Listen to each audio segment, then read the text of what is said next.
জুলাই জানিয়ে দেয়, জুলাই বলে দিয়েছে এই বাংলাদেশে ছাত্রলীগের মতো হেলমেট বাহিনীর রাজনীতি থাকতে পারে না।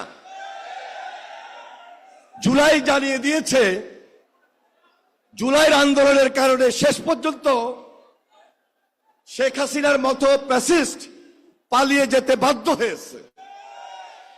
জুলাই জানিয়ে দিয়েছিল এই বাংলাদেশে আয়নাঘর থাকতে পারে না, আয়নাঘরকে ধ্বংস করে দিয়েছে।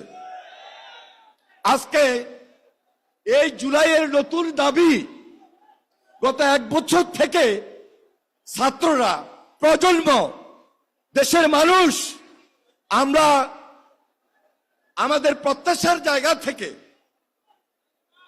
এই অন্তর্বর্তীকালীন সরকারকে বারবার অনুরোধ করেছি দৃশ্যমান হাসিনার বিচার।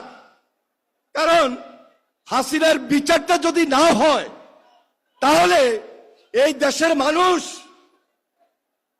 এই জাতিকে ক্ষমা করবে না।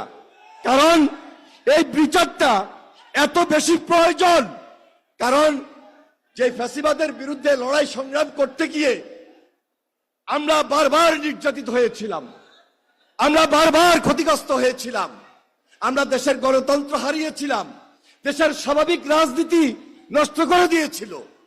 আজকে এই মুহূর্তে জুলাই বলে দিতে চায়, আগস্ট বলে দিতে চায়, অবিলম্বে হাসিনার বিচার দৃশ্যমান করতে হবে। জুলাই আবারও জানিয়ে দিতে চায় শুধু সংস্কারই নয়, এই যে সংস্কার চলমান প্রক্রিয়া, তার এই সাথে সাথে এই দেশে একটা জনগণের সরকার, একটা নির্বাচিত সরকার খুব বেশি জরুরি হয়ে পড়েছে।